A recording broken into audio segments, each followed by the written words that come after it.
दजिब्रैथि बर' थुनलाइ आफादनि जि जथुम्मा मिरुनि जथुम्मा जानो थांगासिनो दङ जानुवारियाव बिनिनो गाहाय खुन्थियाखौ गायसननाय जादों आरो बेवहाय बर' थुनलाइ आफादनि मानगोनां आफादगिरि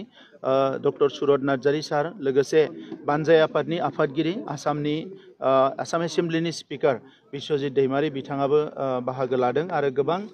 बेवहाय माखासे मानगोनां सुबुंफ्रा बाहागो लादों जोंनि गासैबो माहारि आफादफ्रा बाहागो लादों आं मिजिंथिदों डिमाकुसिनि जि जानो गोनां बर' थुनलाइ आफादनि जथुम्मा बियो जोबोद जारिमिनारि जागोन आरो जाफुंसार जागोन डिमाकुसिनि रायजो राजाफ्रा गोबाव समनिफ्राय हास्थायदोंमोन जे बर' थुनलाइ आफादनि जथुम्माखौ खेबसे बेवहाय खुंनांगो आरो बे हिसाबैनो बर' थुनलाइ आफादाबो थांखि लादों बर' थुनलाइ आफादा बर' हारिनि बयनिख्रुइबो जौसिन आफाद बे बर' थुनलाइ आफादानो दिनैसिम जोंनि राव थुनलाइखौ जौगाहोनायजों लोगोसे जोंनि हारिनि गासैबो बिथिंखौ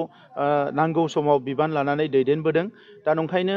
थांनाय गोलाव समाव बर' थुनलाइ आफादनि नाजानायजों बर' राव थुनलाइया जोबोद जौगाबाय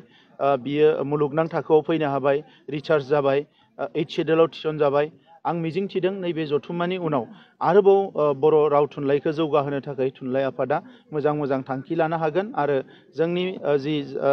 जि थुनलाइ सोरजिनाय जोंनि जिखिनि लाइमोनफोर जाखांबोनाय जोंनि लिरगिरिफोर बिथांमोनाबो थुलुंगा मोनगोन आरो जोंनि जि मानदान्दा थुनलाइनि मानदान्दाया आरोबाव गोजौआव थांबावगोन गाहाय आलासि महरै हादरनि सोलोंथाइ मन्थ्रि बिथांखौ गाहाय आलासि महरै हादोरनि सोलोंथाइ मन्थ्रि बिथांखौ प्रप'ज खालामदों गाबोन जोंनि बानजाय आफादनि आफादगिरि आरो स्पिकार बिथांखौ लोगो हमहैगोन बिथाङा आं मिजिंथिदों बिथाङा फैगोन मानोना थांनाय जि बड'लेण्ड महोत्सब जादोंमोन दिल्लीयाव बेवहायबो फैदोंमोन आरो जों खावलायदोंमोन बिथांखौ फैनांगौ होननानै आरो बिथाङा फैगोन होनदोंमोन दा बेनिखायनो आं मिजिंथिदों बिथाङा बेवहाय बाहागो लाफैगोन बिथांनि अनगायैबो बर' थुनलाइ आफादनि दालाइफ्रा बांलादेश नेपाल वेस्ट बेंगल गोबां जायगाफ्राव दङ बिथांमोनाबो बाहागो लाफैगोन आरो गुबुन गुबुन रोखोमनि स्कलार्सफोरखौबो बेवहाय लिंनाय जादों